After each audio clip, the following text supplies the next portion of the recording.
What's up, guys? I decided to sit down again and make a little video. Benny Blanco just released a new song called I Can't Get Enough. It's with Tainy, Selena Gomez and Balvin. It's fairly simple, but it's catchy. So I try to recreate it as close as possible. There's a few things I could have improved with the vocal chop thing. I'll tell you what, but you'll get the idea. But let me first play what it sounds like.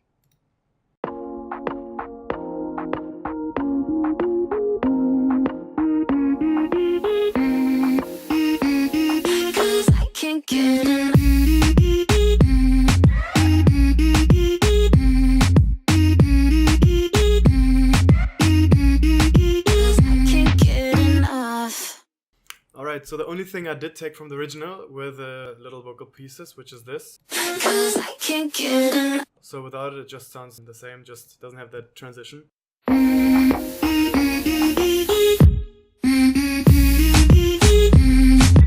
But the rest is all made from scratch, and let me show you how it's done. First thing I just wanted to say, I've been wanting to upload a lot of videos, and I have a lot of ideas how to quickly make a beat in 5 or 10 minutes, but I'm just super busy, so I'll probably start uploading more videos in the coming months, starting like June maybe, then I have more time.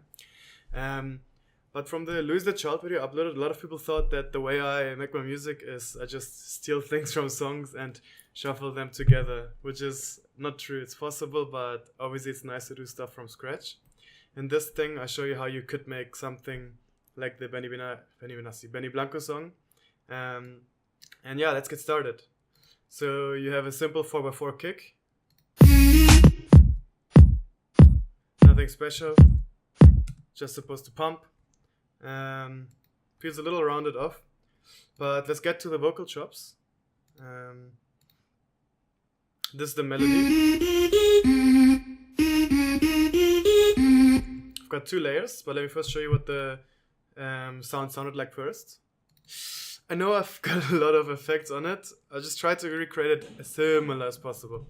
Let me just switch them off and show you what the vocal sounded like at first, because I used a sample. You can get it on Splice here. It's called Olivera Vocal Humming Pitched 80, and this is what it sounded like. We got it. I just use a new mouse. So you can take that. I only took the first part. I know it's misleading. It says C sharp minor, but the first note is different. A little trick that I do to find it out if I can't hear it, I don't have perfect pitch, is do this. I press a C note on my keyboard and see on the spectrum what frequency it resonates with, and every frequency or every note has a specific frequency. So in this case, but it was originally like this. We see down there F sharp. So in the Ableton sampler, what you can do is you can specify a root key. At first it says C, but I made it to F sharp. So now, whatever I play on the key on my keyboard is the right way. So I press C, and it's playing C. So then I figure out the melody, which is this. But see, the voice goes down. What I did instead is this. Create a loop with a sample, so it sounds like this. I can hold it for as long as I want. You do that by clicking this. This is a different version where it loops forward, backwards. I just repeat forward, and then you can fade a little bit with the crossfade. So, what I also did is, at first it sounded like this, but I rounded off the attack a little bit so it like comes in.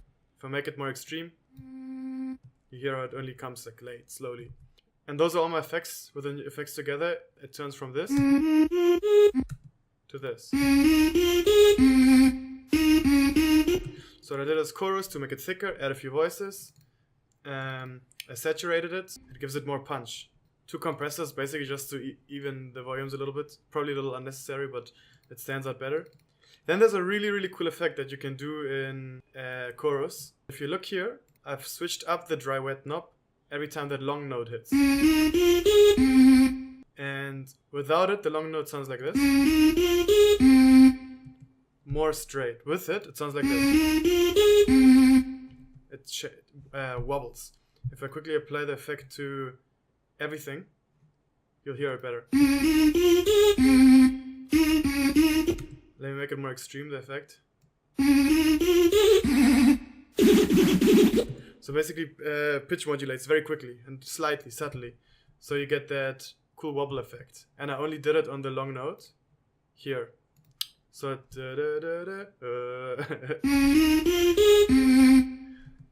and OTT slightly, not too much, because I wanted to keep some lows more present, which I added later with the second lane. But what I also did is I added a little bit of a reverb. Without the reverb, it sounds like this. And I didn't want to put the reverb on the dry signal. So what I did instead is I created 2 chains. You can group it as an audio track. Right click, create chain. And then I have 2. I have one that has nothing on it. And then one that I call wet. I turned the volume down a little bit. I can increase it quickly. Because on it, I just turned up the reverb 100%. Like here. And I sidechain it. I actually forgot to do that just now. And what you can do is you can sidechain it to wherever you are. Box chop. And then my dry rack. So now the dry, whenever the dry vocal, this part, plays, the reverb gets pushed out of the way. If I just solo the reverb. And then it gets louder afterwards when it like doesn't play the dry signal. This way you keep the sound clean, but it still has like that reverb around it. And it was a little too loud, so I turned down the volume. It's a cool trick. I would save it. I use it a lot. And then just an auto filter, which we use at the intro. You just start from a low frequency. That's what they do in the original song.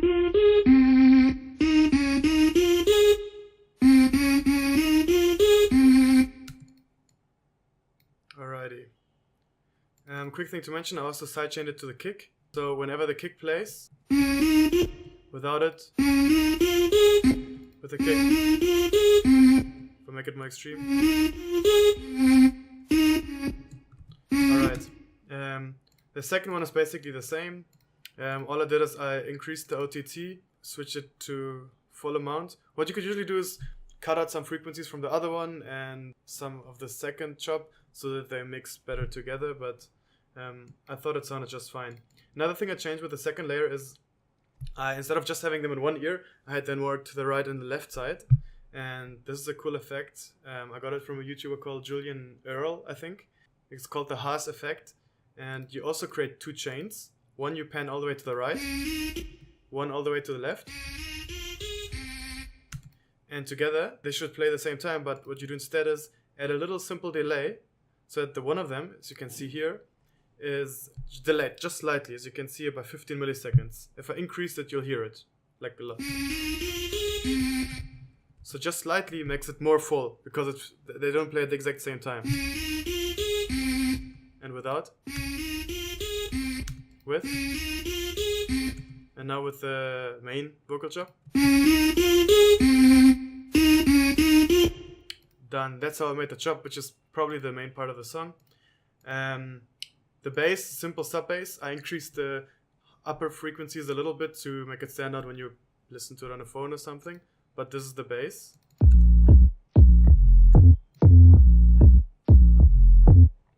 Could probably cut those little clicking out as well, but you didn't hear it that much when you play it with a kick.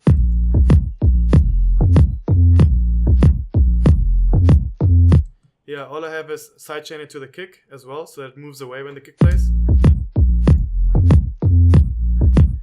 And saturated it to give it a little bit of a drive. If you listen to the sub bass without it, it's hard to hear it not like on anything that's not headphones or monitors, speakers. With the saturator, it gives a little bit of an overdrive. Then we got the claps. Or snare. Simple Caribbean reggaeton groove. So together with the kick.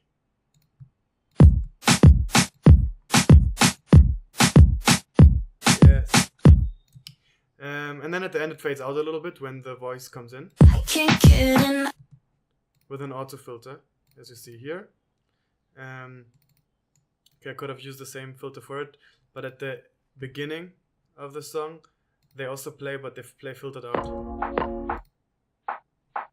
So they filtered down, meaning the high frequencies are taken off, and then just before the drop, open up the filter, and then it's made up of 3 sounds, 1 rim shot. I made that left and right with the same effect, the Haas effect. Different one is the snare, it gives a little bit of lower part. And the last one a clap. So together. No effects. Could probably cut out the low frequencies to give the whole mix some more room. But that's about it. One thing, just when the beat hits, the main beat, it starts with a little white noise. Gives it some power.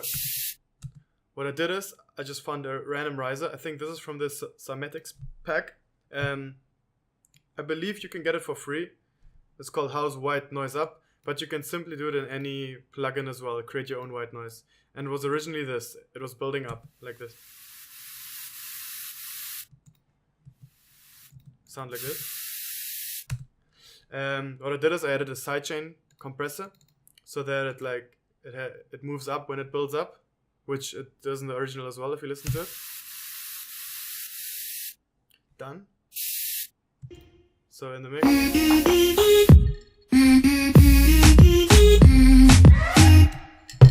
Alright, you just heard the little siren. I just looked up for a siren sound. I think he might have done it with a voice, but the siren sounds similar. This is from Slice as well, called Graves FX12 if you look it up. It was originally a little longer, like this. So I made it shorter, a little bit of a reverb, and then the second part again,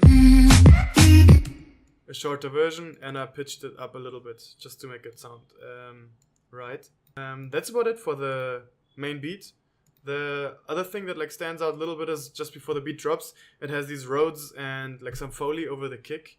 Let's start off with the Foley, I guess. So without it, it would sound like this, the build up, because what I forgot to say, the kick is also filtered during the build up, meaning you can only hear mid frequencies. So that's what it sounds like at the build up. But without the Foley. So what I added is this. And together with the kick, because it's a little delayed, it sounds like this.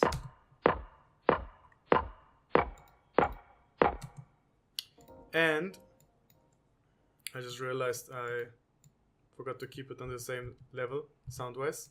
Very, very well prepared. But this is what it is. It's also from Cymatics. It originally was a little longer, like this. As you can see here, I made it a little shorter, the delay, because it has a little initial hit, a really small one here, and I wanted this to be closer to it. In Ableton Warp mode, you can press Warp, probably look something like this, and then in the Warp mode you can click on it anywhere, and you can move individual transients. So that's what I did there. So make it a little shorter, added a filter on it, so it's low because there's not the high frequencies, and a chorus which just gives it more thickness. And then together with the kick we have it. Sounds a little bit like a clock as well. If you look up Foley sounds, you can find the most amazing ones online. I'm a big fan. And then I think that's it, except for the Rhodes. I use Contact, but you can use any stock plugins. This is what it sounded like originally. It's called Dinner for Two from the Mark pack, Scarby Mark in Contact.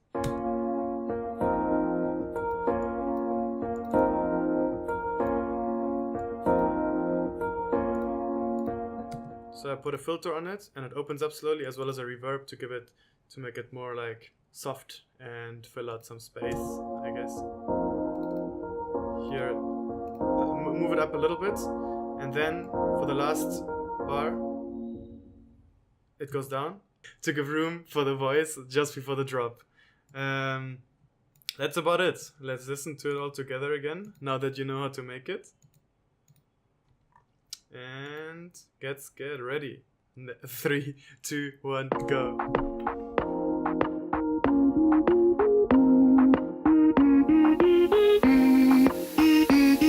Cause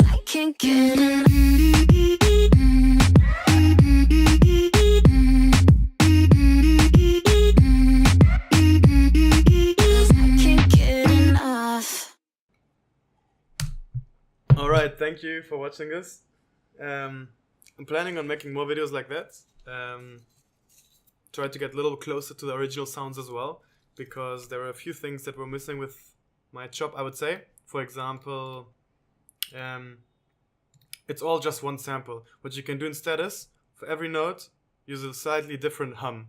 Like, even me just saying that is already a little different tone in its tonalities. And also the long note goes down a little bit. But yeah, other than that, that's it. Pretty simple beats, but groovy. Kind of like Mi Gente, a little bit of Taki Taki vibes as well. I guess everyone likes the Caribbean Latin grooves these days. Yeah, I hope the sound was okay, because I'm in India right now, in Hyderabad, and everyone who's been there probably knows how intense the traffic here is, and just hope it didn't cover up my voice too much. I hope you enjoyed it, and let me know what you think.